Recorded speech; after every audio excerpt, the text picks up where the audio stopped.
Thanks for being here, Dr. Paul. You're going to sing your questions? Not today. Many Americans share the radical idea that they should actually be able to keep and choose for themselves how to make the best use of their hard-earned money. The middle class is being crushed by an unprecedentedly cumbersome tax burden. To unleash our economy, what taxes would you propose to be cut and why? What changes would you propose to the existing unfair and very complicated tax code? Right. I will support any tax reform that reduces our overall burden of taxes. More specifically, though, I think one thing as Republicans we haven't done a good job on, and I used to tell my Republican congressman would come home to Bowling Green, I'd say, you get an A+ for voting for reducing my taxes, because they do generally vote to reduce my taxes. Because you get a D- for cutting any spending. So we have to acknowledge, I want taxes to be lower and I want government to be smaller. But you have to, at the same time, if you want me to vote that way, which I will, you can't come knock on my door and say, my business needs a subsidy, or I need a $100 million stadium built in Louisville with federal money. We have to acknowledge you can't have both. And that's what we've been doing. We have been sometimes cutting taxes. During the Bush administration, we cut some taxes, but we cut no spending. So the deficit exploded, and now we've got Obama doing the same thing, but triple that. So you have to cut spending. As far as specific tax proposals, I would support a sales tax over an income tax that would get rid of the IRS.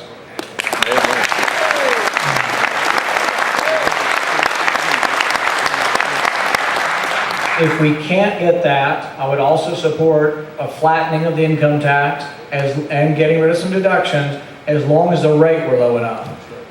I like 10%. Church doesn't ask for more than 10%. I don't think we should give the government more.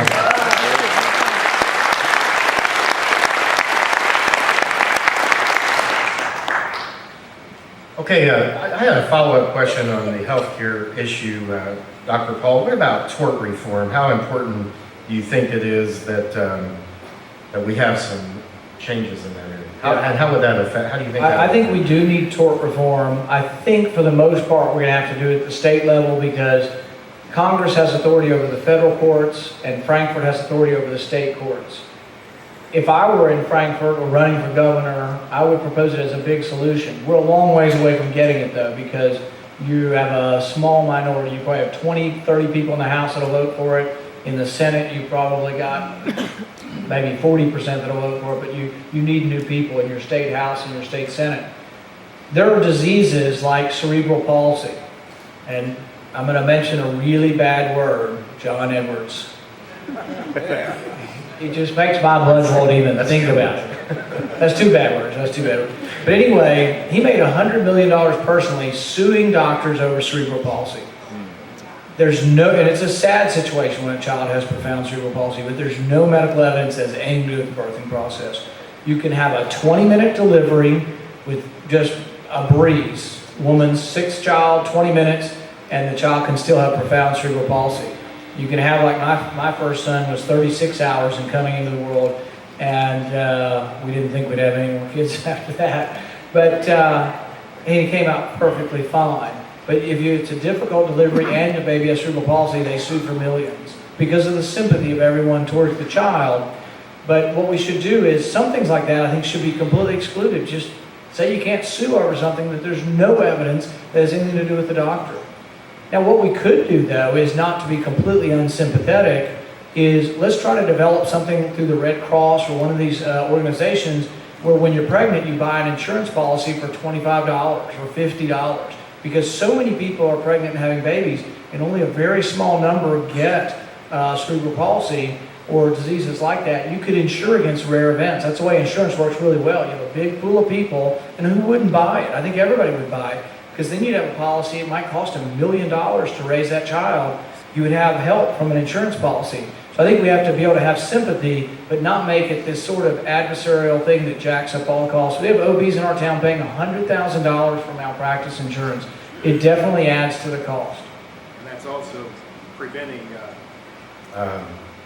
some counties from even having an OBGYN. Some have left altogether. We have entire counties in Kentucky where expectant mothers are having to drive 2 hours to get medical care, and it's because of the high premiums and the lack of cap on a lack of a cap on damages, potential damages. All right. Let's continue with another question from Sheri Quinn for Dr. Paul.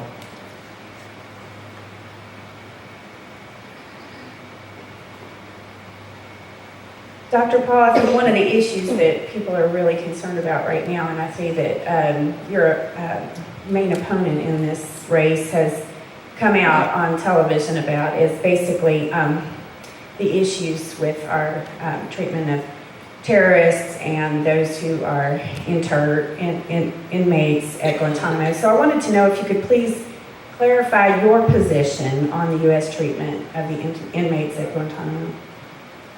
My position has always been the same, but I will give Bill Johnson a little thanks because this is a line he used to always use, and I've always liked it. He used to, Bill was a Marine and a good guy. Bill said, still is a good guy, but Bill used to always say, if our soldiers are accused of something, we try them in military court. If it's good enough for our own soldiers, should it not be good enough for those accused of terrorism?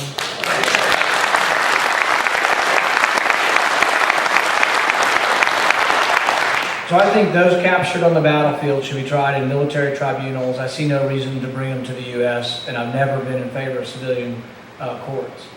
Now, my opponent brings this up all the time, and he has this one quote, and I'll read it for him since he's not here to read it. But